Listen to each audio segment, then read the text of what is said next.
Okay. Mr. President, the Pentagon announced that it would be accepting a Qatari jet to be used as Air Force One. Perhaps What are you talking about? Can we have a South Africa question? Mr. President, the Pentagon's spokesperson. What does this have to do with the Qatari jet? They're giving the United States Air Force a jet, okay? And it's a great thing. We're talking about a lot of other things. It's NBC trying to get off the subject of what you just saw. You are a real, you're a terrible reporter. Number one, you don't have what it takes to be a reporter. You're not smart enough. But for you to go into a subject about a jet that was given to the United States Air Force, which is a very nice thing, they also gave $5.1 trillion worth of investment in addition to the jet.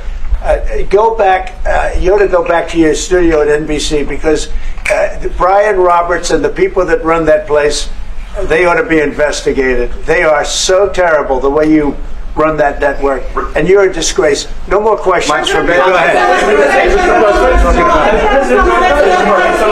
Go ahead, talk about that. please may we have a South African His name question, is Peter Mr. something. President He's Trump? a terrible If they're reporter. committing genocide, why invite them to the White House? Quiet. I'll be quiet. Quiet. Sure, that's my question now. Let's go. Look, here's burial sites all over the place. President Trump. These are all white farmers that are being buried. President Trump. And he asks about a jet that was given. My first question You ought about to be Africa. ashamed. We're not interested in the You know, jet. you are so bad. You're such a bad reporter. If they're committing genocide, why invite them? So if they are committing genocide, why invite the South Africans to the White House? May I finish, please, President Trump? Mr. President This Trump, is may I- one after another. This family was wiped out.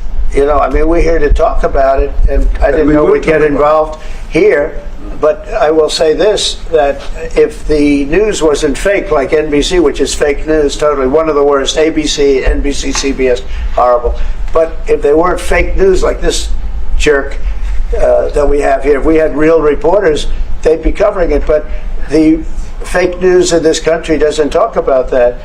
They don't want to talk about it, but now they have to talk about it. But they won't. This won't even be a subject. They'll have him talking about why did a country give a free, think of this, why did a country give an airplane to the United States Air Force? Okay? The United States, not to me, to the United States Air Force, so they could help us out, because we need an Air Force One until that's Air Force One, it's being built. 2 of them being built. But Boeing's a little bit late, unfortunately.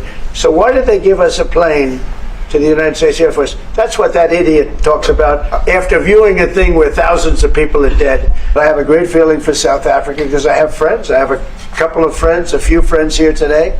I have many friends from South Africa, but many of those friends are not, they can't go back. I have, Elon is from South Africa. I don't want to get Elon involved. That's all I have to do, get him into another thing. But Elon happens to be from South Africa. This is what Elon wanted. He actually came here on a different subject, sending rockets to Mars, okay? Yes. He likes that better. He likes that subject better. That's right. But Elon is from South Africa, and I don't want to talk to him about that. I don't think it's fair to him. That's right. But I will say that people are fleeing South Africa for their own safety. Their land is being confiscated, and in many cases they're being killed. And that scene of, you see how many crosses they have. Those crosses, that's a dead person in every one of them. And those trucks or cars are paying their respects to all of those dead people on a Sunday morning. That's a rough thing to explain away.